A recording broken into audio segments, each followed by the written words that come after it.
I drink the tears of my enemies.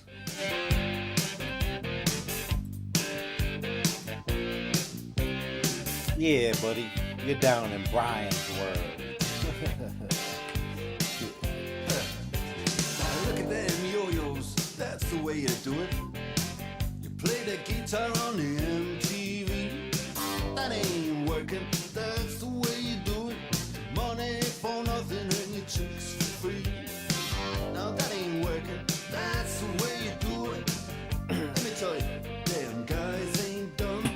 Maybe get a blister on your little finger. Maybe get a blister on. I think I think I'm gonna change my motto.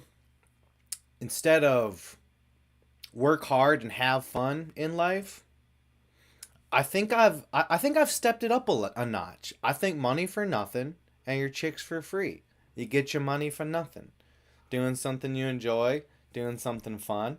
For me, that's kind of a grinded out sales job. You know, I'm at that point where I want to challenge, like a challenge. But yeah, man, it's too simple. Work hard, have fun, boring. Money for nothing and your chicks for free. Cause that's true, man. You know, I'm your broke friend that can that can pull the hoe, dude. He don't need no money in his pocket. All I need is a glass of motherfucking water, dude, and some nicotine pouches. Glass of water and some pouches, bro. Your girl ain't as loyal as she thinks. No. It's just all. Dear Lord. Speaking of nicotine pouches, I need to go get my nicotine pouches from the other room because I am not a little fucking twat who really even prepares for these podcasts. I just fucking rip them, dude. I don't know. I don't think about my intro. All I know, I pick a song, and the song kind of takes me down the road that I end up going down. But fuck yeah, dude. You get your money for nothing and your chicks for free, buddy. A little faggot with his hearing and the makeup. Dude, true. That is me, bro. I wear self tanner and have earrings.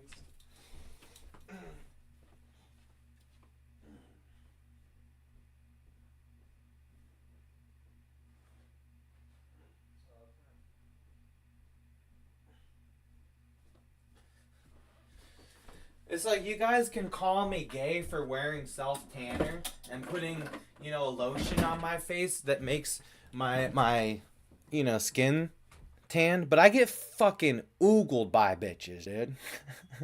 This mean bitch I was talking to, she like actually smiled and was nice to me the day I wore self tanner, dude.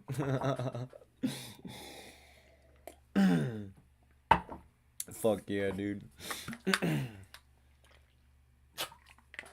Bro, you gotta don't. If you're gonna date, if you're gonna hang out and spend time and date a fucking comedian, brother, don't piss him off. What the fuck are you? You girls gotta stop thinking about yourself so much. You think you're so pretty and getting all this attention from men, and you get in a relationship with a dude and you still keep that shit. Like, nah. There's some of us men out here who have things of value that we know damn right you ain't finding nowhere else. And it's not nothing to do with you, it's me. It's the fact, there's a select few out there, special personalities. I don't think there's anything like me. You get a chance at Bryan's World and you kind of like what you see. I don't know. I'm a strong cup of tea though.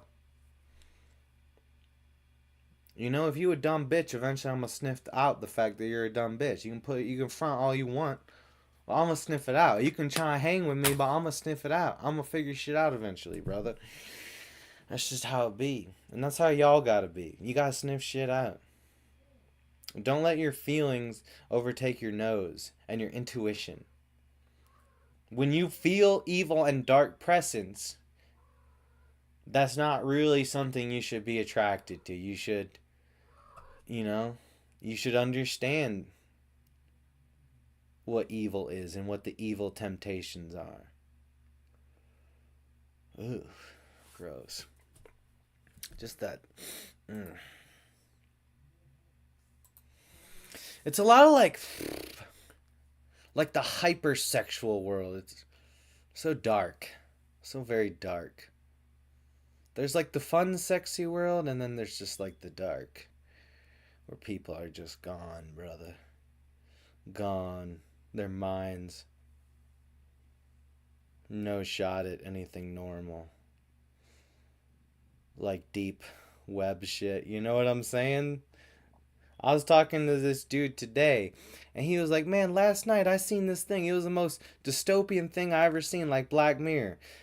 I stumbled across a cam girl website, and the girl's vibrator was reacting to the tips, and she was saying like their names and stuff. He's like, I thought I was in an episode of Black Mirror.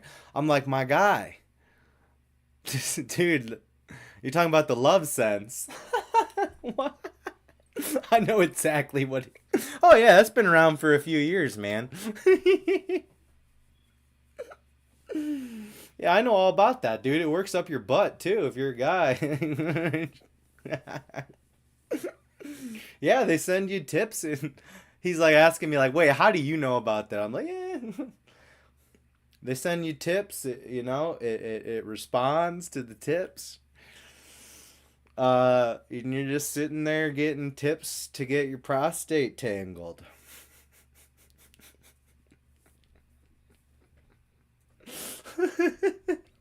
Like, I don't know. It was fucked though. Like, I could understand someone's first time seeing that, like the cam girls with the reactive dildo vibrator thingies. But yeah, no, that's pretty like well established, right?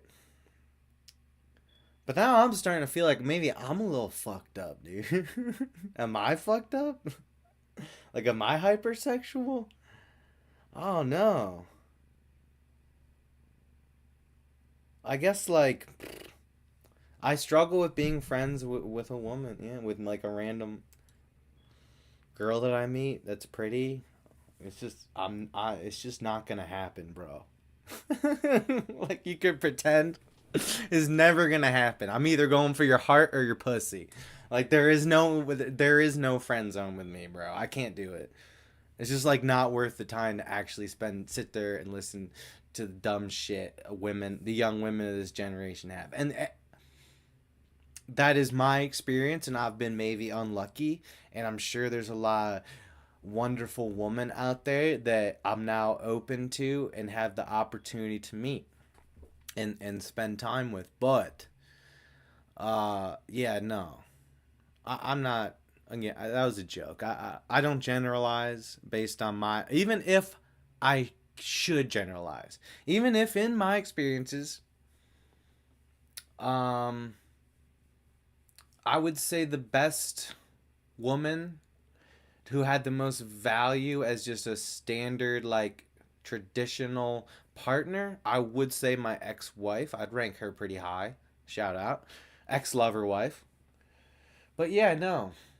People come and go. We know that. The bros, the hoes, they come and go. And life's gonna hurt. It's not gonna really feel good all the time. It's not supposed to feel good all the time. And people, they have, you get times where you're a little spoiled, or things are going super well, and then you end up in the shitta with nothing but you and your ladder and flex, and you gotta keep your shit together.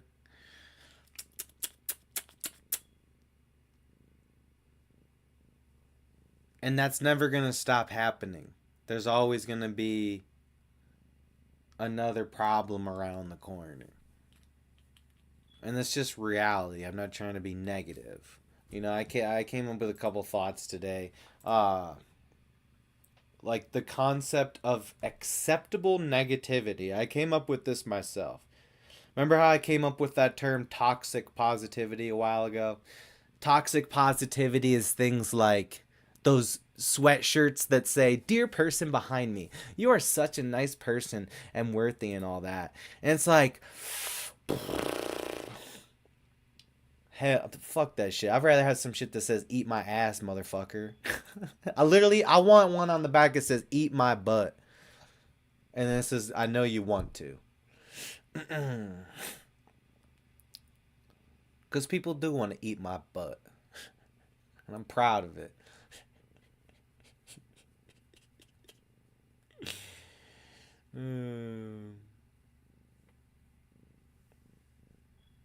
Oh, you can't hear me? You have company? Yeah, I don't know, Polly. I might. You gonna put me on the TV for your company? I don't know if that's a good idea. Might be. But yeah, anyways, I didn't plan to do a show today, so I didn't really prepare much. I want to be a little bit more prepared, but I think I've been doing good riffing. I only had one sales presentation today, and typically, like, I might have as many as three. So I really had only about 2 hours of being in the moment in the sale. So most days are gonna I want like six, right? So if I don't get those opportunities, I have to replace the reps with my voice box by coming on here and doing my podcast. Simple. Like I gotta get my daily reps in. You know what I'm saying? I'm training. I'm going somewhere. Uh, but I don't know where I'm going, cause life's about the journey, not the destination. Boom. You know what, bro? I'm about to dual wield. Fuck it, dude. It's Wednesday night. Dual wield 8 milligram on nicotine pouches. Oh, damn, Polly. They dropped a cup of coffee on your laptop and pretended like they didn't know. What kind of people you having over, Polly? They're spilling stuff on your laptop. Maybe you should put me on the TV, on the big TV, and I'll let them know, and I'll say, "Hey, now Polly has let you into his home, and you're gonna spill coffee on his laptop. That's a fucking big foul, dude. Talk about a party foul. Shit, that's like a technical that gets you kicked out of the game, bro. Get the fuck out of my house. Get the fuck off my couch, bitch."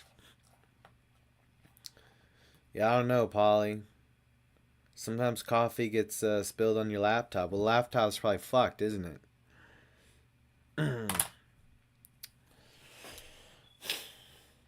But today was definitely like some days in your magical journey and your magical flow down your magical river. You're gonna have days that are lesson days. And for me, this has been a big, it's been a big lesson learning week, and a reset week. Last week was kind of emotional turmoil with the whole, you know, a nice lady. Still kind of having trouble processing my thoughts. I don't know. I'm kind of hoping they come out of left field with something. Whether it's like, "Fuck you, actually, I hate you. I wanted to let you know that I hate you. And you're a liar." Or, like, "I'm so sorry. I see it all now so clear. You're the best, dude. You're the best and so perfect and so amazing."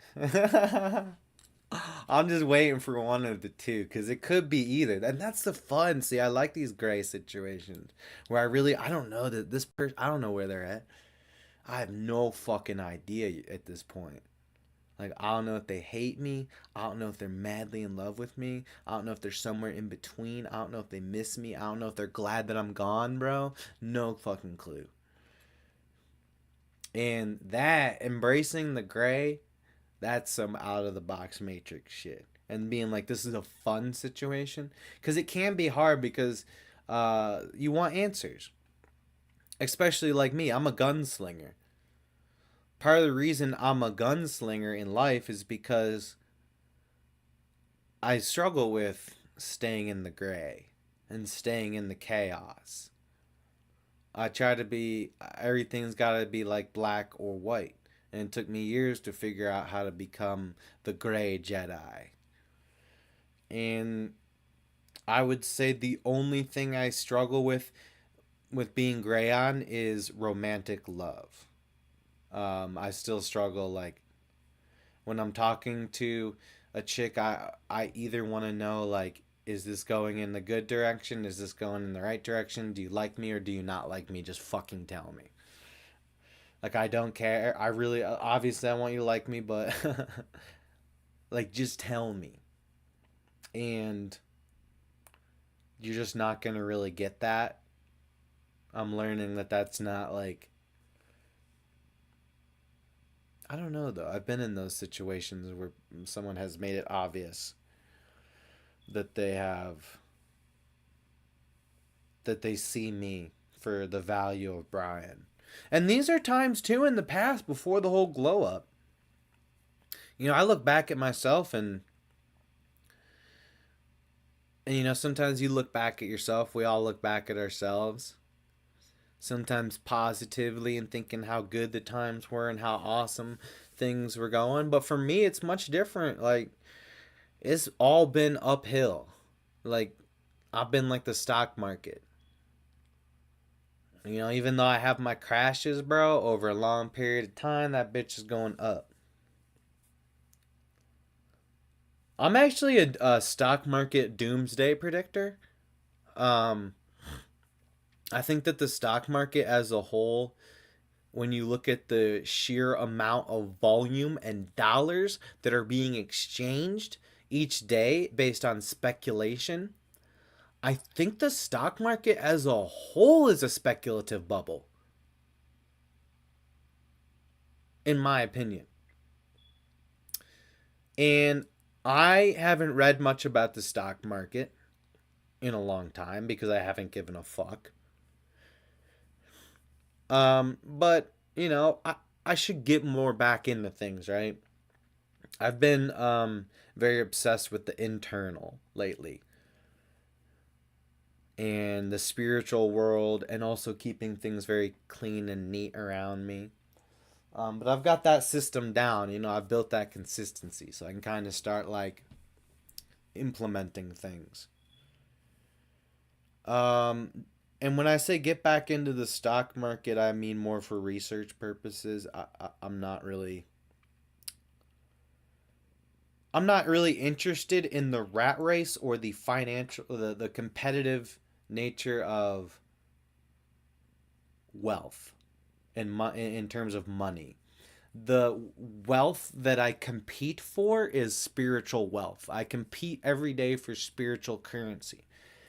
Now, my soul was born into this biological machine that throughout his life has acquired some sales skills and sales experience and seems to have like a natural performance element. I've always had like a performance element. Like I wanted to perform um you know, personality, a character. I've always been that way. So I'm just playing my character. But my character is good at sales, okay? And I was going with the flow, looking for a job, manifesting a job that I wanted, that I think would be fun, and I found it. Um, Now, in order to make money with this job, I have to do my job and I have to do my job well and I have to perform well every single day. Every single day is game day when you're in sales. And that's what I love about sales because it keeps me on my shit. It's not like some warehouse job where I get bored, I get lazy, and then I'm clock watching, tripping out, dude. Just trying to get through the day. Like when I work a labor job, bro, I have to whip out my phone.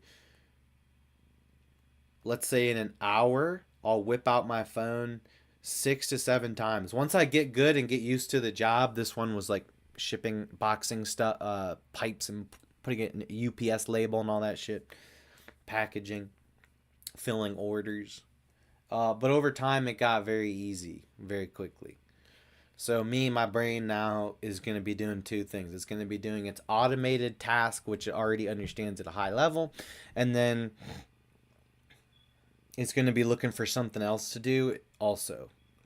So in this case, um, my brain was riffing a lot at that job actually, and I would do edibles for lunch sometimes, and in that 4 hour afternoon shift, I would come up with probably. There were days where I was hot and I came up with a lot, like paragraphs worth of shit. Polly says, "Have you ever felt like a giant sales penis?" Uh, no, I've never felt like a dick, Polly. I've always been very good at I'm not like a dick salesman. I'm a cool fucking dude who genuinely cares about people and wants to learn from people and conversate and enjoy my time. So when I go into a home and I show off my product, um, it's about being someone's friend. It's about putting on a performance, and it's an opportunity for me to, yeah, it's a sales process. It's fun. You go through the sales process. I say a lot of sales things like,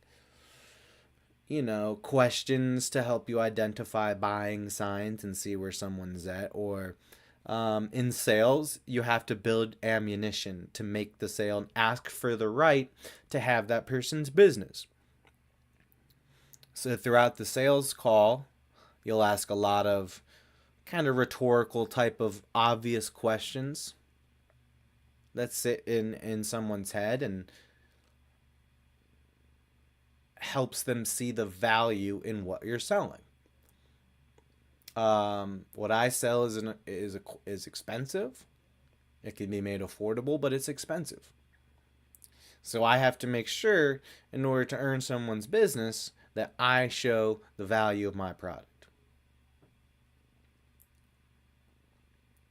But at the same time,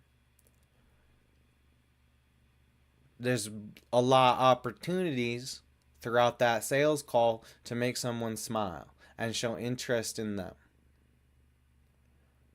And that's what I like the most about sales. I love uh, using my voice for good and for shits and giggles. Again, I am a gray. Like there's the Joker element of me. Like. But yeah, if y'all are interested in like personality development, I'm a very developed personality. So again, the reason I sit here and shit chat about my own life is because I don't believe there's much here on the internet that would develop or help develop someone's personality.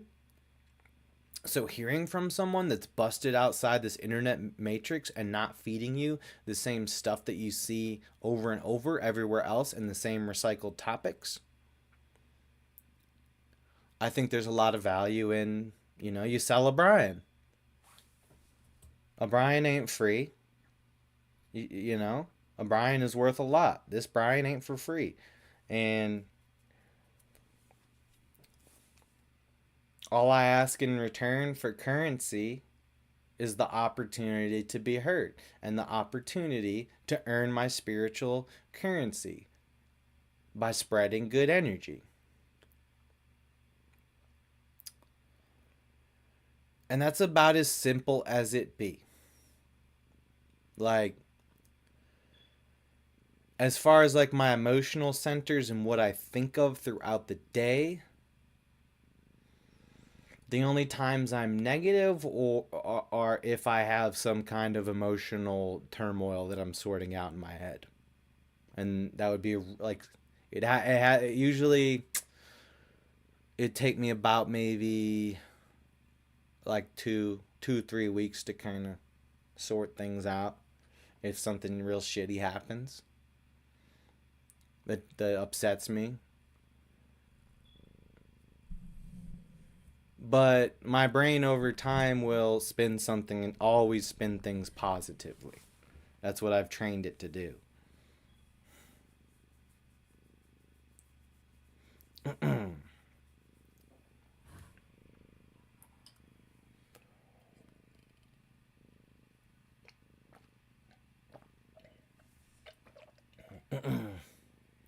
The blue chill.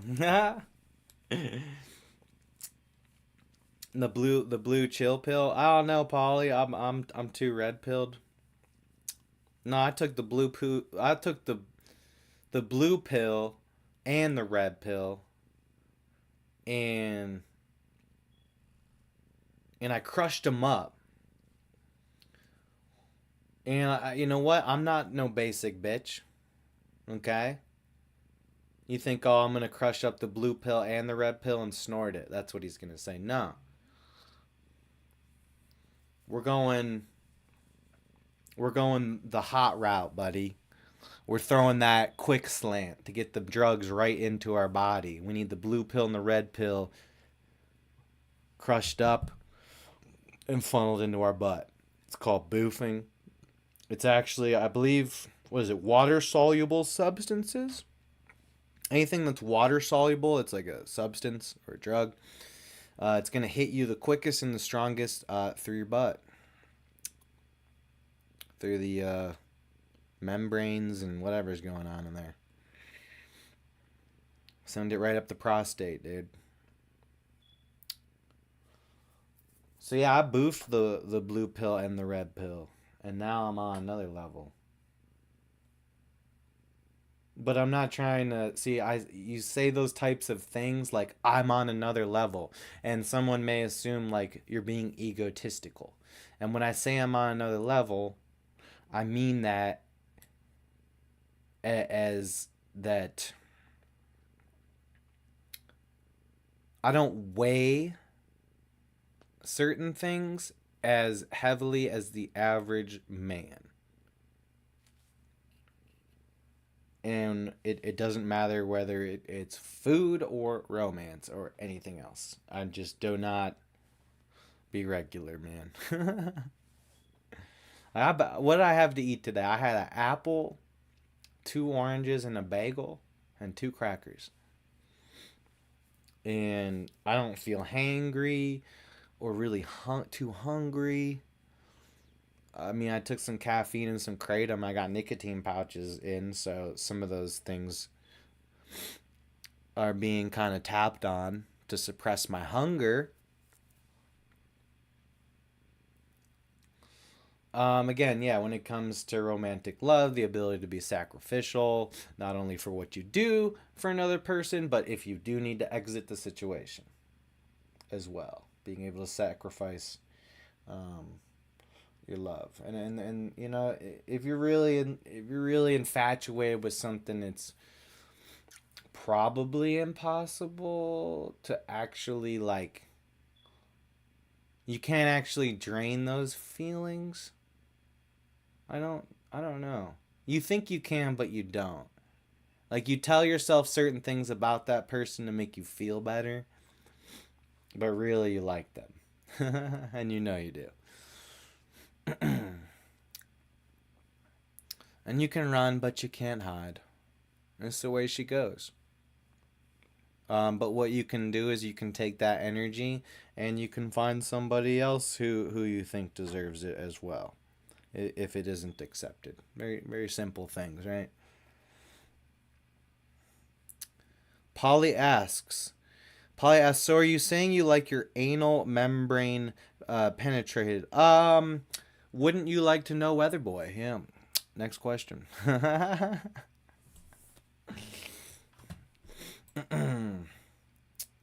right, I came up with a few things. Yeah, so the concept of acceptable negativity. So just like toxic positivity, where some positive ways of thinking or over positivity or purely in the positive side can be harmful and toxic. Toxic positivity. like I said, the shirt that says "Dear person behind me, you're so wonderful and great." Like first things first, I'll say a good 70% of people are just gonna read that and be like, "Shut the fuck up." Another 30 are gonna be like, "Oh, how nice." And you're gonna get some people like, "I needed to hear that today." On the back of my shirt, it would say, "Lick my ass." It's not as fun if you just kiss it. You need to lick it. Yeah, buddy. But yeah, life, the game of life, right? People don't know that the game of life, you can pick what different board game you can play. There's a lot of different games. Everybody thinks the game of life is defined by. There's like a couple of core things, right? A nuclear family. I would say most people are in the mindset of like, oh, I should be with someone and should have um, like a functional family unit in my own everyday life. Um, I don't believe that. It seems like though that everyone strives for that. Um, I'm not 100% sure if that's something I really want, especially after my last experience. But yeah, I've talked in great detail about breaking that spell. The other one, obviously, that the other big one. I think those are the two big ones, like the presence of a partner, a life partner, an everyday person, and money and wealth and possessions. I'd say money and possessions would be about the same thing, kind of. I guess your home. I'd say most people have that mindset of, oh, I want to be a homeowner.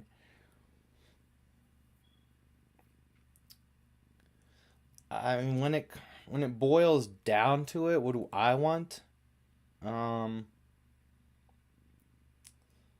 I don't know, you guys. I've talked in detail in the past. The old version, old Gil Ambrose, the old me. Um, Talked about wanting like a family and a homestead and working out, taking care of my homestead, doing podcasts, and spending time with the family. Now I can see that life is not for me. I'm more of a city boy. Um, and yeah, I'm not the homestead guy. I'm the city slicker, dude. And that's what makes me the most happy. Is just, I don't know. I don't really fuck with the country, man. It's all right. It's fun. I don't know. I went snowmobiling over the in the winter and went out to like the country where there's a bunch of farmland and snowmobile trails and shit. And I was just thinking like, God damn, I wouldn't want to live out here, especially in my situation, man. Because one of like the dudes, we like parked at his house and he was like divorced. And it was a whole like, oh, the girl went off with this other bad boy, city boy. And I'm just like, you seen, dude? You seen, dude? Shit, I don't want to generalize and say she always runs off with the city boy, but that shit happens. And I was just thinking, like, yeah, I guess out here, it's a different type of life. Like, you're doing a lot of shit for yourself. No, that's not what I mean by that. I mean, like, your hobbies are probably taking care of your home. If you've got land, you're probably in the four wheelers out in the country doing bonfires, drinking beer with the boys. Where city life, I'm more like, let's go bowling and smoke weed.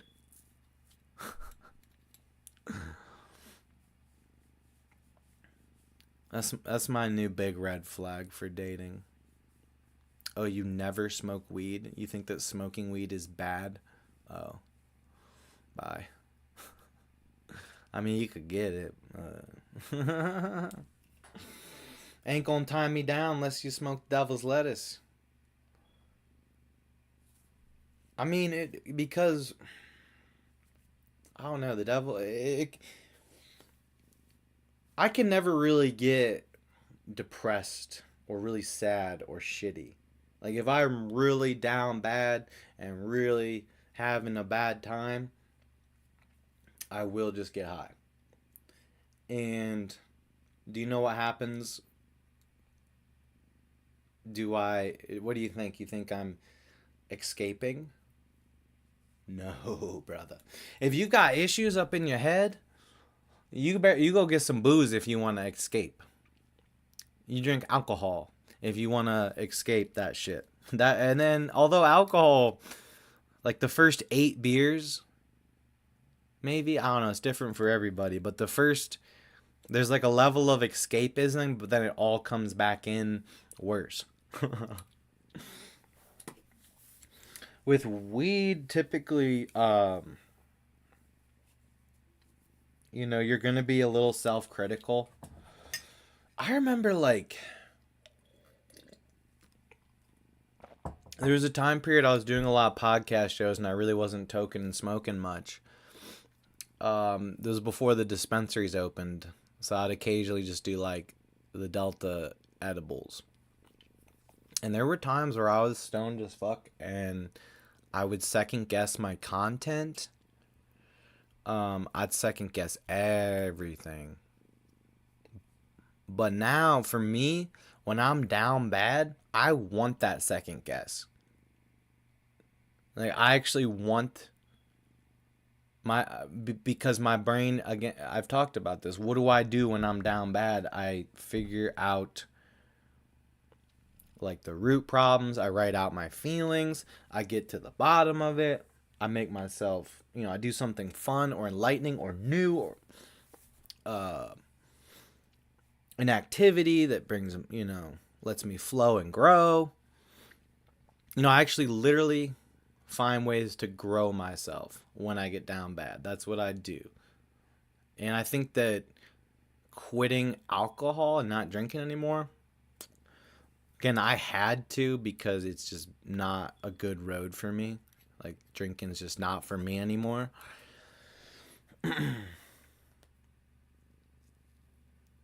So that kind of helps, right? I don't have that, all right, shitty day, drink 5 beers, fall asleep, it's all good. Don't work like that for me. But over time, instead of escaping your negativity, you can delve into a little bit and talk about it and talk it out. And a lot of times, if you're spiraling in your head and you type something out or write something out, you'll stop spiraling on it and feel like, oh, there's now like, it's concrete. It's in the real world. I've now taken something from my brain and I've physically put it into this reality.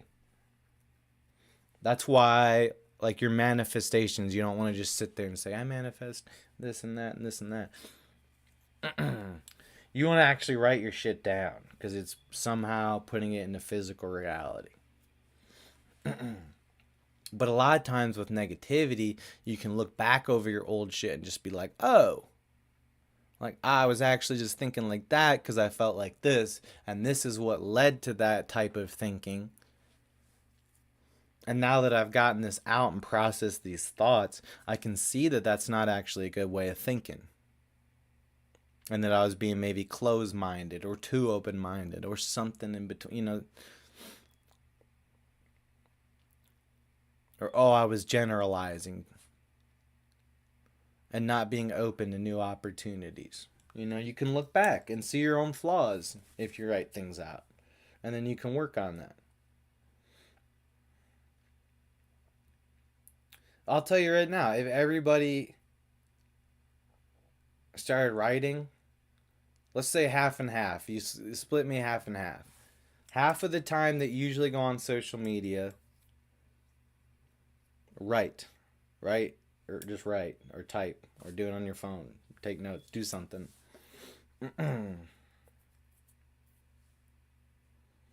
Especially like if my brain's being manic, because I have like the bipolar too, so my main thing is like the mania. Uh, that's where I can kind of. And what I find is that the mania isn't necessarily bad if you can not let it go negative,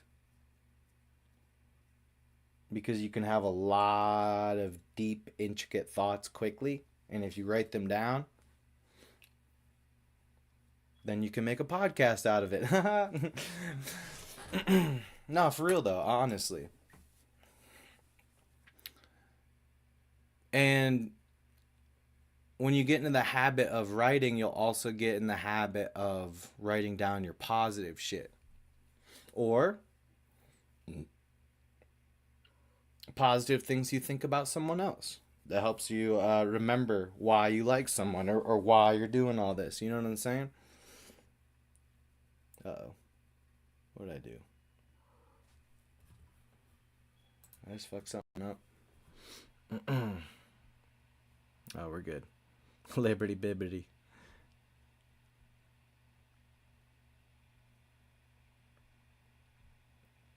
Ha.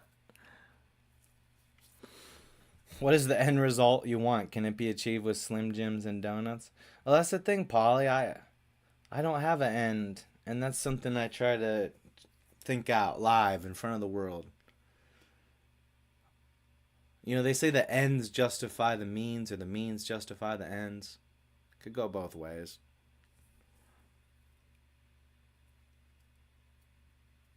Um,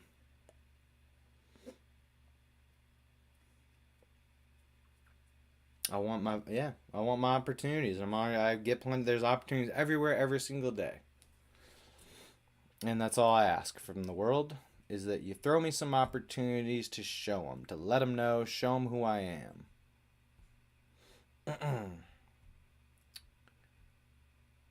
I don't ask for anything else, honestly.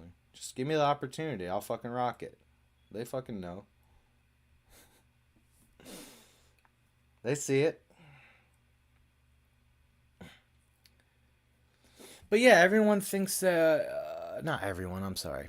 But a lot of people, the general consensus is that, oh, you're smoking weed to escape. And your vice. And it's this bad thing, and you should stop it.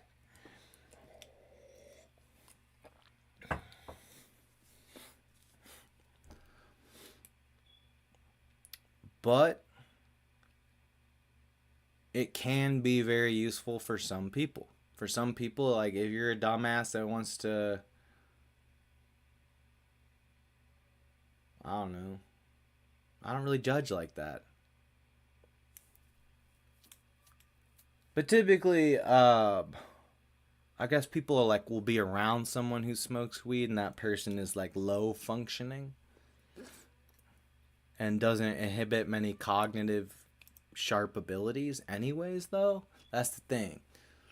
A lot of times you say, oh, this person smokes weed and they're like this and they're like this and they're like that. Well, a lot of times they're already like this, like that. And marijuana is something that can, I believe it does enhance. You know, a lot of people, I think it can enhance who you are. Definitely creative wise, I think it's great. As far as like your ability to process and react off new information, kind of 50-50 on that, but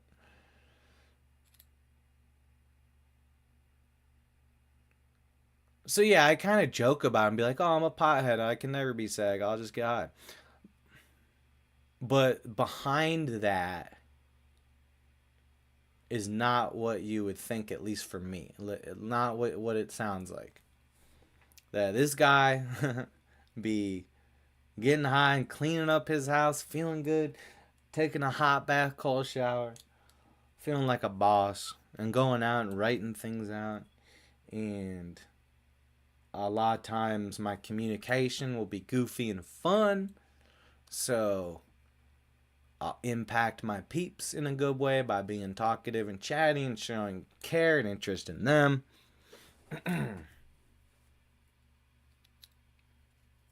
But that's because I built this person.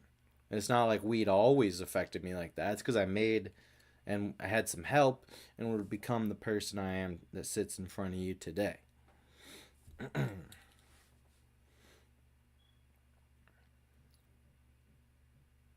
You know, it's now been a solid year and I've been able to take advantage of my opportunities and check out all the opportunities that I've been given. And, you know, maybe not so much in the employment world, but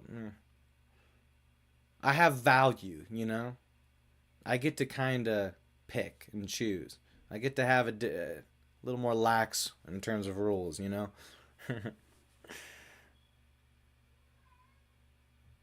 And get away with a little bit more.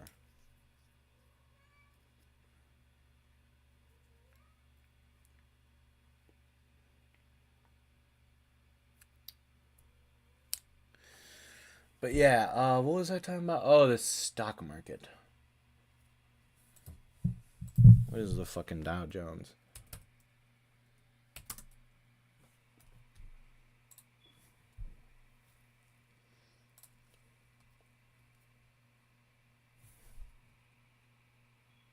So, yeah, you kind of see over a long period of time. I remember it was a joke.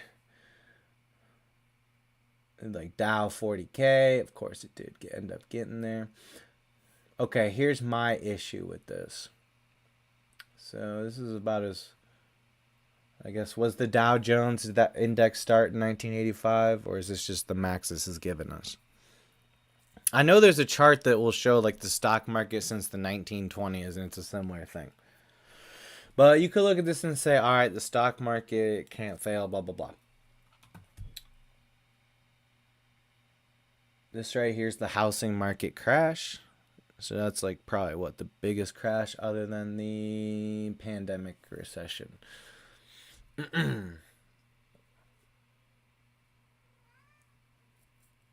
So, okay, that's a good data point right there. The 19, the dipped all the way down to 19 in 2020 because of something in the external world. So I'm not going to be that jazzed up about something that can take a hit like that. And we know, like, the real gravy behind this. We know what this is. This was a transfer of wealth. This was a transfer of wealth from, like, the upper middle class entrepreneur, the small business, back into the hands of the rich. What happened here was pandemic happens, people lose faith in a lot of shit, sell off a bunch of shit, people are panicking. They're like, I don't want to put all my money in stocks because the stock market's going to fucking crash. And who knows, with this pandemic, we need to have this cash on hand. What if things go fucking backwards savage? And what ended up happening was the price of everything dropped because people panicked. And the rich people got back a lot, you know, the stocks of these companies buying them up and shit, buying up their own stocks at a lower price and then selling them back at a higher price. Once things got stabilized a little bit with the economy during the pandemic, things started to change. But yeah, it was a large, I'm not the only one that calls it the largest transfer of wealth in American history. Now, does the stock market do shit like that all the time anyways? Yeah. So, but I guess look at the growth from 2010 up to like now. Okay? Damn, it's been going down. It's taking a hit.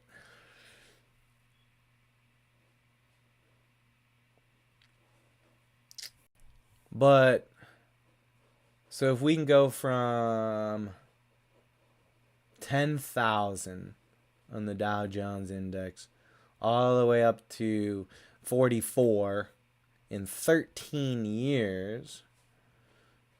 But look at this. This was 85 to, there's 15 years. Here's another 10. So 25 years.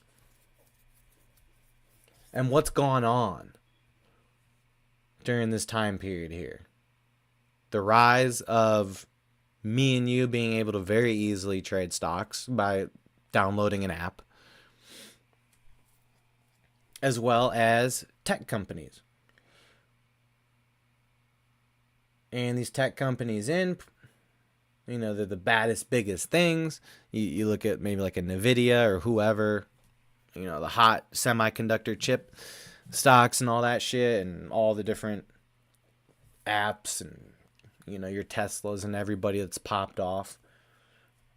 So you have the public putting a bunch of their money on these companies, as well as more and more with the internet, more and more people becoming educated on things like mutual funds, to the point where your average dipshit at the bar is going to sit there and talk about like, oh, I know the mutual funds. When you can tell if someone if someone doesn't do something financial for their job, and they're like, I don't want to use the term Joe Blow, but you know what I mean. Like an average dude. Your average dude that does not work in the financial sector. The less they actually know, the more they'll act like they know. Because I know what that's like when you first get into it. You think you're like a badass stock dude.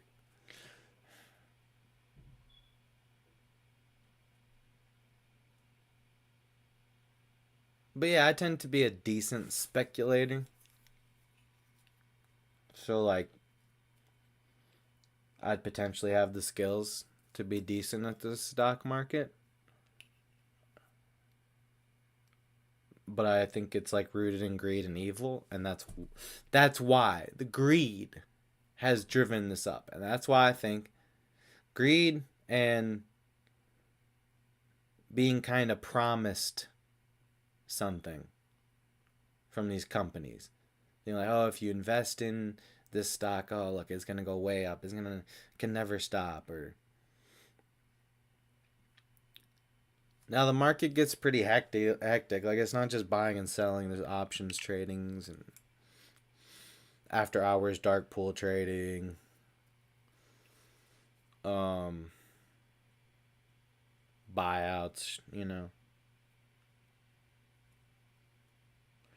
But based on like the rules of what you would call a speculative bubble,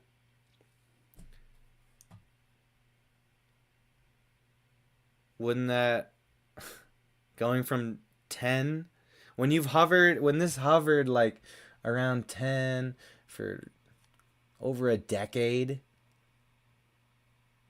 and then experiences a sharp amount of growth because of the reasons I've listed, I'd say the stock market's a fucking speculative bubble in itself, the whole thing.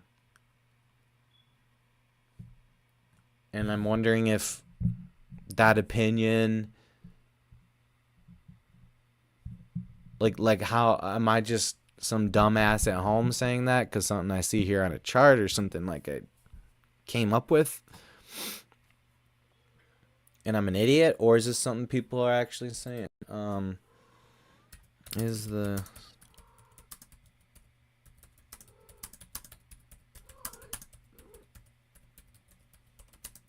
If you don't know what a speculative bubble is essentially something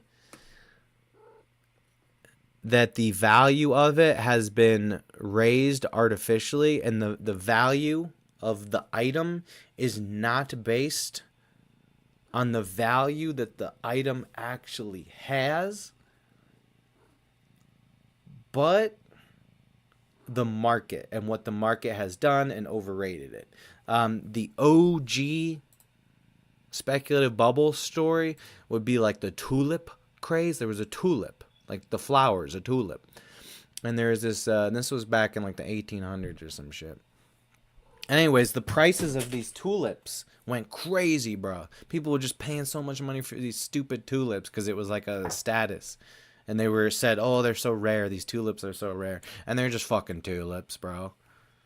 But there's a craze. There's a mad craze. People, the rich people were shelling out all this money. And then finally the market realized, like, they're just fucking tulips. And it crashed. And all those people that paid thousands of dollars for their tulips were now left with just a basic ass tulip that's really kind of worthless. Like, if I grew a tulip in my yard, I can't really go sell that anywhere. I can go door to door trying to sell a tulip. But back in the day, bro, if I cut you a deal on a tulip, it might make your day.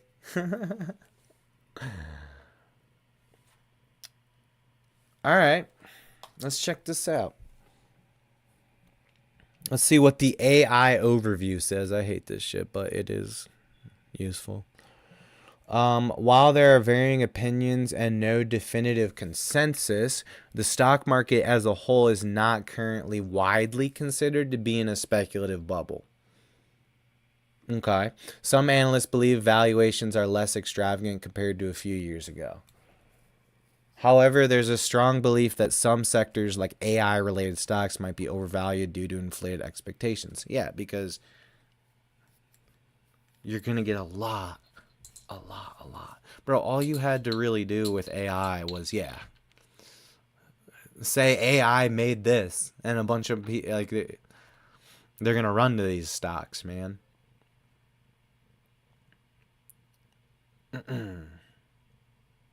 I mean, there's certain stocks like GameStop was taken over by people chatting online on Reddit.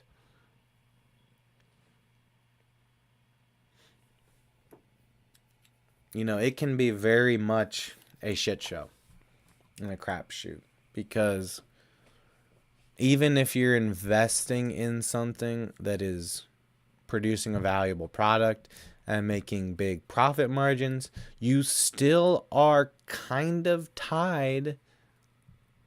And if you're really trying to flip some stocks and make some big profits, you're kind of tied to the market and what the market is doing, what people and individuals and large businesses are doing, and how they are valuing the stocks and how the stock is trading and what prices it's trading at.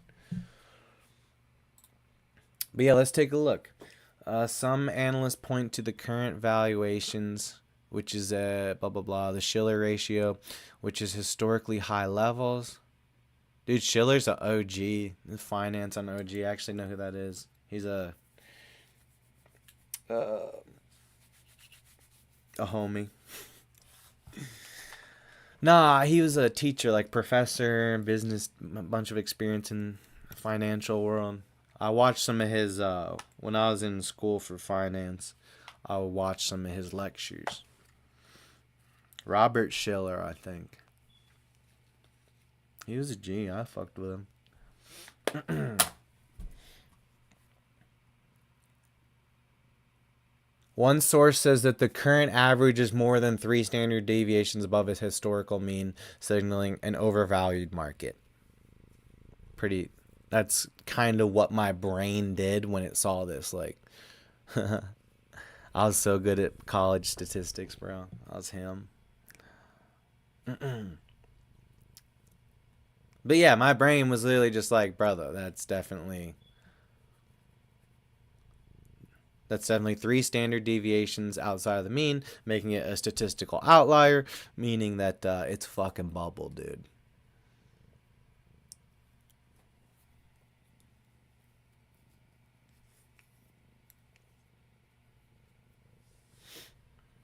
So yeah, it's talking about some of the things that I said, you know? I know my shit, dog.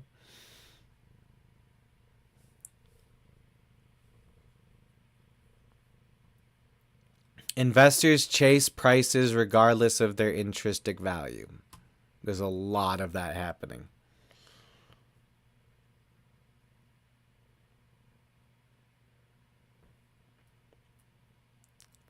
Yeah, dude, I fucking hate that. The Reddit community, Wall Street bets.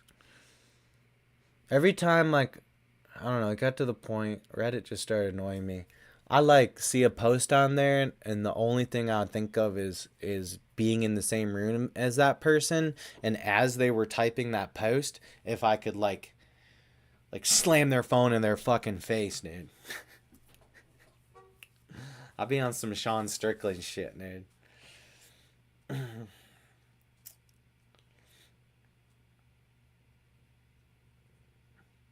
A lot of things I see online, I just want to like, if my fist could go through the camera and into out of someone else's computer, like, bow. Shut the fuck up. I don't know. People probably think that about me, right? Wouldn't this dude just shut the fuck up already? All right, it is 11:22. How about a synchronicity number to end the show? Wonderful. We are at longer than I probably wanted to do this for. Probably over an hour, but good. Awesome. Let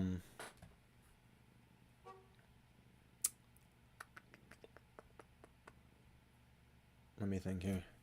Nah, I need more talk time. Fuck. Let me do some more kratom. I have to keep my reps going, brother. I have to stay repped up. Like, I didn't have as much opportunities to rep my voice box today. So, yeah, I have to just keep rolling with it. What should we talk about next? Alright, let me go piss and get a little kratom, and we'll keep this shit rolling. Rolling.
I'm just sitting in the studio, just trying to get to you, baby.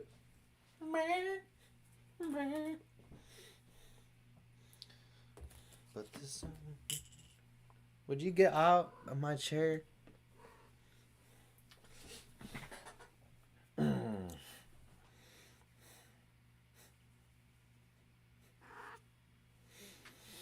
do you gotta say to him, kitty?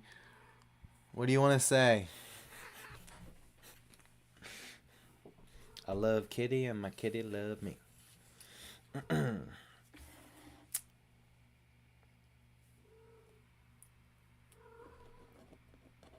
I like what else is good?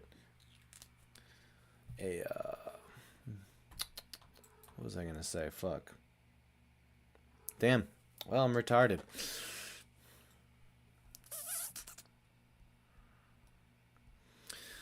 What was I gonna say? Oh yeah, my counselor was saying something about creatine being a good brain supplement for brain function. So I think I might have to try that out tomorrow. What I know about creatine is that it puts water into the muscles, something like that. Man, Alright, we're fine. But yeah, I don't know the science behind creatine increasing mental capacity, but y'all know how I roll. That is, like, I'm very interested in pharmacology.